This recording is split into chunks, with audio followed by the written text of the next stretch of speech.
pregnant woman was kneeling on the floor, crying and screaming. But she wasn't giving birth. She was begging a doctor to let her leave and go to the other maternity ward, which was called the second division. The woman on the ground said she would do anything to be transferred there. If she stayed where she was sure she would die. Dr. Semmelweis had heard rumors about the first division maternity ward. In fact, most people in Vienna had heard these rumors. There were whispers that the first division was far more dangerous than the second, that women who gave birth there were far more likely to become sick and die. Looking on from the doorway, Dr. Semmelweis wanted to rush forward and comfort the crying patient. But the other doctors had already lifted her off the floor and put her onto one of the many beds in the room, assuring her everything would be just fine, but she was going to stay here. Even though Dr. Semmelweis was technically in charge, he didn't want to interrupt what was happening. He still felt like he didn't really understand the dynamic of this place, and he needed to learn his way around the wards and win his colleagues' trust first. A few hours later, the same woman who'd been crying on the floor asking to leave the first division went into labor, and Dr. Semmelweis supervised the delivery. And after seeing how scared this woman was, Dr. Semmelweis let the woman squeeze his hands during the delivery so tightly that his fingers turned blue. Thankfully, though, her delivery went smoothly and she gave birth to a healthy baby. But even though she and her child were okay, Dr. Semmelweis couldn't get the image of her crying and begging to leave the first division out of his mind. The situation still made him very uneasy. He wanted to make sure women did not feel afraid under his care. And so Dr. Semmelweis made up his mind to learn as much as he possibly could about this first division and see what was going on here. As afternoon turned to evening, Dr. Semmelweis pulled another doctor aside to talk about what he'd seen that morning. They stood in the hallway outside the first division, their jackets stained with blood and sweat from a long day's work. Dr. Semmelweis told his colleague that they were both men of science. As such, he asked if there was any scientific proof that the first division was in fact deadlier for the women inside of it than the second division. The other doctor said yes, there was scientific evidence that demonstrated that. He dropped his voice low, just in case any patients were in the halls, and he told Dr. Semmelweis the mortality rate for mothers in the first division could be as high as 18%, but in the second division, it was much lower, only about 2%. Dr. Semmelweis was shocked. Those numbers meant that nearly 1 in 5 women died in the first ward, but only about 1 in 50 died in the second. Suddenly, that woman's fear from earlier in the day seemed totally justified.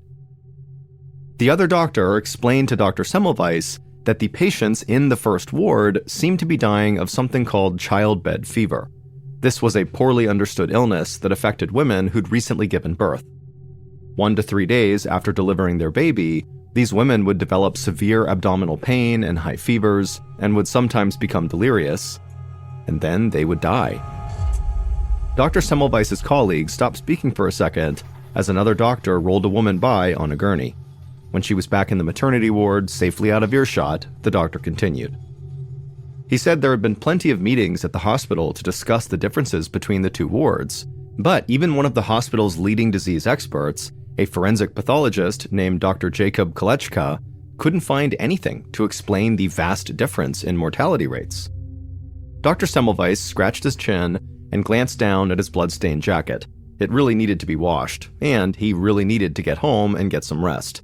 He thanked his colleague for the information, and as he walked down the hospital's hallways, he thought over everything he'd just learned.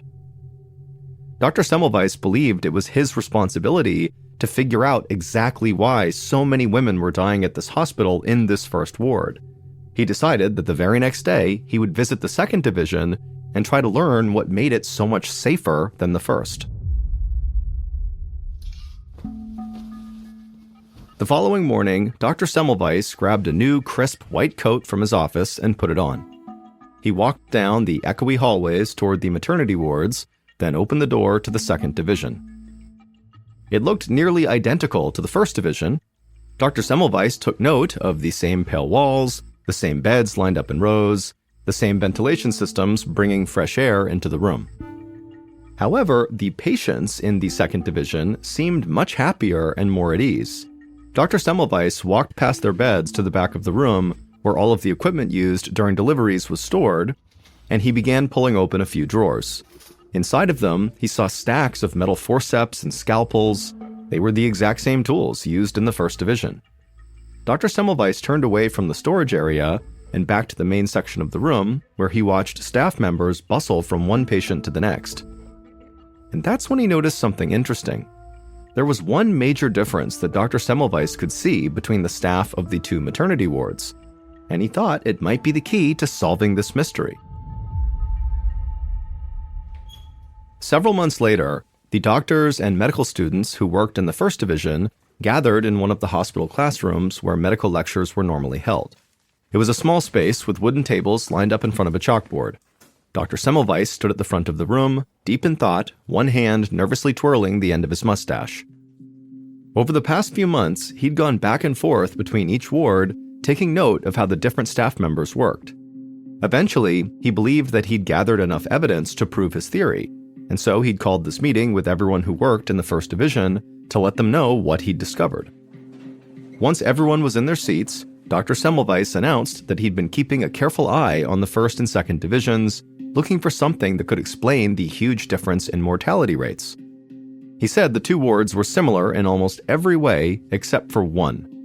The First Division, so the more deadly division, was staffed entirely by male doctors and medical students.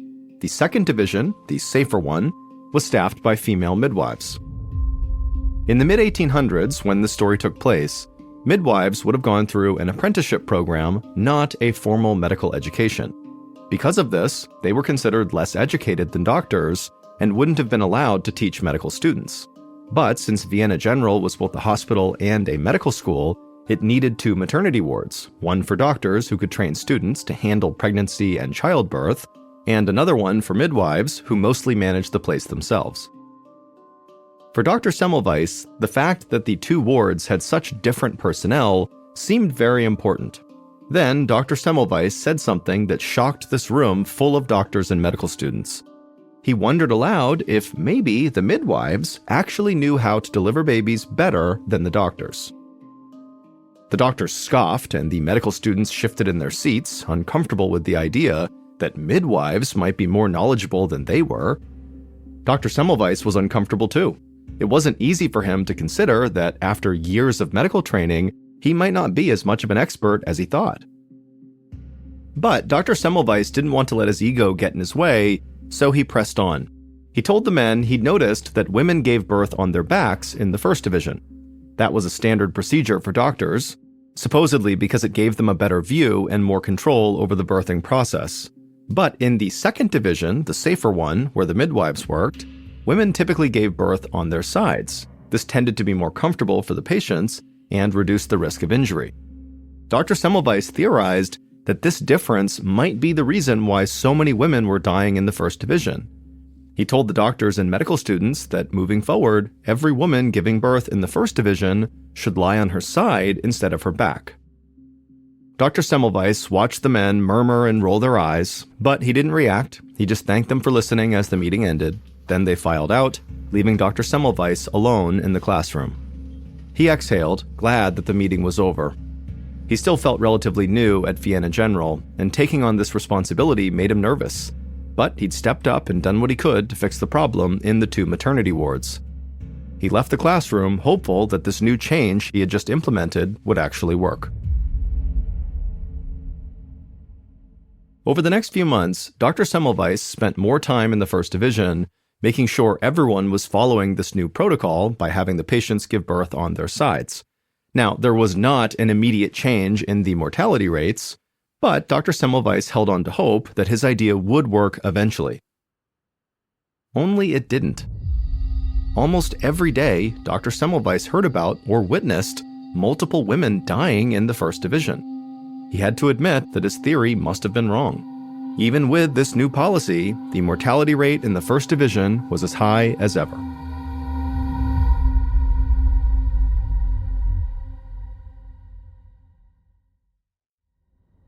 In February of 1847, less than a year after Dr. Semmelweis started his job at Vienna General, an average of 2 women died every single day in the First Division. Desperate to figure out what was really going on, Dr. Semmelweis spent his mornings in the hospital morgue doing autopsies on women who had died of this childbed fever. He, along with many other doctors and medical students, searched the women's remains for some clue as to what was really killing them. One morning, Dr. Semmelweis stood in the cold morgue, taking shallow breaths and trying to ignore the smell of death. He'd asked the hospital's disease expert, Dr. Jacob Kolechka, to sit in on the autopsy. Dr. Kolechka was tall, broad-shouldered, and clean-shaven, with dark hair that he kept combed to one side. Dr. Semmelweis saw him as a mentor and was glad to have him looking on. Dr. Semmelweis pushed his scalpel into a woman's chest and began dragging it down her body. He peeled back layers of skin, fat, and muscle, and he found the same thing he did in other women who had died of childbed fever, an inflamed abdomen full of swollen sores and pus. Dr. Semmelweis and Dr. Kolechka both agreed that these were clear signs of some kind of infection. And yet, neither of them could determine what exactly the infection was or how it was spreading in the First Division. Dr. Semmelweis set his scalpel down and rested on a metal stool. He looked around. He was surrounded by dozens of dead bodies of women he was supposed to care for. He had blood on his hands, literally from the autopsy, and also figuratively, because he clearly had not been able to prevent all these women from dying, and so he felt like he had totally failed them. Dr. Semmelweis stood and wiped his hands on his jacket. He then told Dr. Kolechka that he needed a break from this place, the morgue, the maternity wards, the entire hospital. Maybe a vacation would help him clear his mind, and he could come back and look at the problem with fresh eyes. Dr. Semmelweis took off his bloodied jacket, hung it on a hook on the wall, and then went to tell his supervisors that he was taking a trip to Venice. A few weeks later, in March of 1847, Dr. Semmelweis returned from his vacation. The time away had done him good. He'd been able to rest, to enjoy the museums and food that Italy had to offer. Now that he was back in Austria, Dr. Semmelweis felt reinvigorated. He showed up at the Vienna General Hospital for his first day back at work, and as soon as he walked inside, one of his colleagues rushed up to him in the hallway. The doctor looked pale and sad. He told Dr. Semmelweis that there had been a terrible accident while he was gone. His mentor, Dr. Jacob Kolechka, had died. Dr. Semmelweis was shocked. Dr. Kolechka had been young.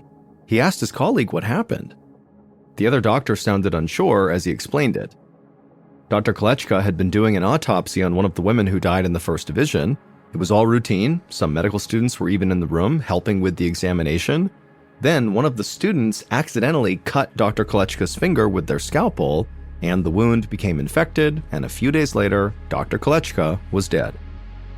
Dr. Semmelweis swallowed the knot that was growing in his throat, and he shook his head in disbelief. The story was as heartbreaking as it was frightening. Dr. Semmelweis did autopsies all the time. He never imagined that getting a tiny cut during one of those autopsies could kill him. But while Dr. Semmelweis was obviously reeling from this terrible news, his mentor's death also made him curious. He asked his colleague if an autopsy had been done on Dr. Kolechka's remains. His colleague said yes, and said that he would go down to the lead pathologist's office and grab the records if Dr. Semmelweis wanted him to. Dr. Semmelweis just shook his head and said he would head there himself right now. Just a few minutes later, Dr. Semmelweis sat in his dimly lit office, poring over his mentor's autopsy report. What he found in those pages astonished him. The physician who had performed Dr. Kolechka's autopsy wrote a detailed account of what he had found inside the dead man's body. Dr. Kolechka's abdomen was inflamed and filled with swollen sores and pus. It sounded exactly like what happened to the women in the First Division who died of childbed fever. This was odd because the medical consensus at the time was that only women who had recently given birth could contract childbed fever. But Dr. Kolechka's autopsy report seemed to prove that idea wrong. Dr. Semmelweis thought it all over. His mentor had been doing an autopsy on a woman who died of, apparently, childbed fever, and Dr. Kolechka got a cut on his finger, which then became infected and led to his death. To Dr. Semmelweis, only one possibility made sense. Dr. Kolechka must have caught childbed fever from the corpse, that somehow it got into that cut. Suddenly, everything clicked for Dr. Semmelweis. The answer to the mystery of the First Division was right there in front of him. It all led back to the morgue. Dr. Semmelweis knew that each morning, doctors and medical students completed autopsies in the morgue. He did it too. And like doctors everywhere in those days, they did their grisly work barehanded. That's why it was so easy for Dr. Kolechka to get cut. Then, after being elbow deep in dead bodies that were often filled with infectious diseases, they would head up to the maternity ward to deliver babies, often without washing their hands first. Looking over his mentor's autopsy report, Dr. Semmelweis theorized that Dr. Kolechka contracted childbed fever from what he called cadaverous particles inside the corpse he was examining. They were probably all over the unwashed hands of doctors and medical students who did autopsies each morning. Then they spread those particles to women in the First Division, directly causing the spread of childbed fever. And Dr. Semmelweis had a clear explanation for why the same thing did not happen in the Second Division that was run by midwives. Midwives do not do autopsies. So there was no way they would ever come in contact with any of these so-called cadaverous particles that could spread this illness. Dr. Semmelweis pushed the autopsy report aside. He jumped up from his desk and sprinted down the hallway to the First Division. His findings could save countless lives. As soon as he got to the first maternity ward, Dr. Semmelweis made an announcement. After completing their autopsies, all doctors and medical students would be required to wash their hands in a chlorine solution before they entered the First Division. Chlorine was one of the only known chemicals that could completely remove the smell of dead bodies from clothing, medical tools, and people's skin. Because it got rid of the scent, Dr. Semmelweis figured it would also remove the cadaverous particles that were spreading this deadly illness. And the results of this new hand-washing policy were remarkable. In April of 1847, the First Division had a fatality rate of 18.7%. By June, the fatality rate had dropped to only 2.2%. About the same as the Second Division. Dr. Semmelweis had just inadvertently discovered how to use hand washing to stop the spread of infectious disease. These days, we know the cadaverous particles he talked about were actually just germs. But this was years before the scientific community began to accept the idea that disease can be caused and spread by microorganisms like bacteria and viruses. At the time, the idea of hand washing with anything more than just water was totally radical, and Dr. Semmelweis actually faced a serious backlash for his suggested policy. Many doctors at the Vienna Hospital undermined him and refused to follow his protocols, because according to them, doctors were gentlemen, and gentlemen's hands were always clean. Dr. Semmelweis fought back and actually ended up losing his job. And unfortunately, after he was fired, the hospital returned to its totally unhygienic way of not requiring doctors and medical students and everybody who's on staff to wash their hands. It would take another 20 years for germ theory to catch on elsewhere and for hand washing with antibacterial chemicals to become common in medical facilities. By that time, Dr. Semmelweis was dead. He passed away in 1865 after contracting a bacterial blood infection called sepsis, which, ironically, he got after a cut on his hand became infected.